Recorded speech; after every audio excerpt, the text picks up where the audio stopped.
Regional Training Center Pili has a standing memorandum of agreement kay Region 5 Department of Education.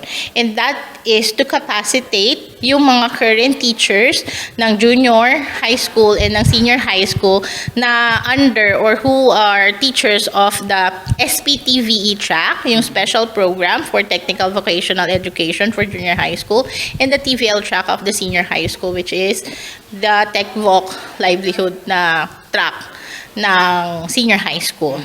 So before we piloted it with Naga Division Office only.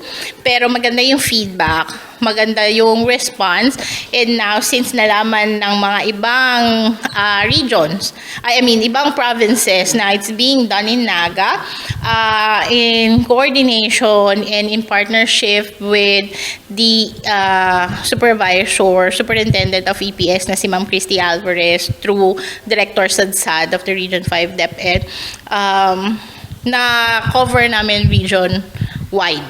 So, from Catanduanes, Masbate na junior high school, senior high school teacher under the TVL track ay tinuturuan po or tinitrain dito sa aming center for the Trainer's Methodology Level 1. So, what is the Trainer's Methodology Level 1 na qualification program?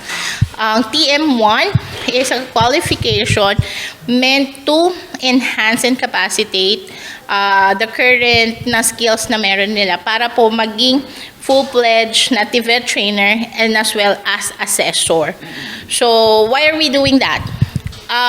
We are enhancing yung skills na meron na sila para po ma-align on how we deliver the training programs when it comes to technical vocational po or the TVET training program, since most of the current schools ngayon has a TVL track or yung TechVoc track po for junior and senior high.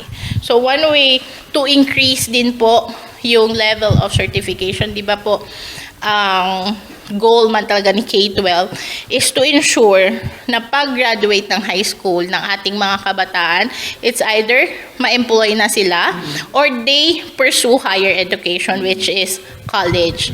So to reach that, to meet that, to ensure the employability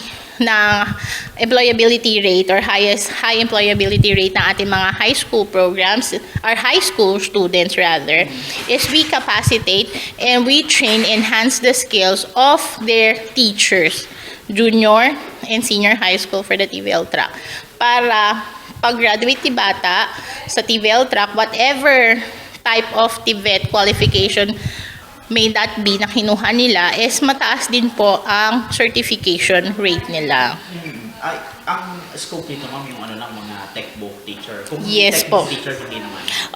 Pag hindi naman po TechVoc teacher, we still offer the same program. It can be under a regular program that we offer or a scholarship program na may budget allocation from the central office. Po. Ilan ngayon, ma'am, yung mga teachers nandito na we're currently training 101 teachers across Region 5.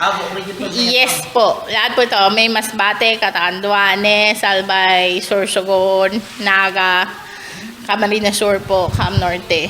Yan po. Dito sa Cam Sur, ma'am, sa Naga, ilan? We started kasi with 50. Tapos gradual siya tumataas. We have 70. Nung last nakakatapos lang po ng first quarter, and then the 75, and then ngayon it's 101. So meron pa pong, madami pa pong mga teachers from junior and senior high na needs to be capacitated for Trainer's Methodology.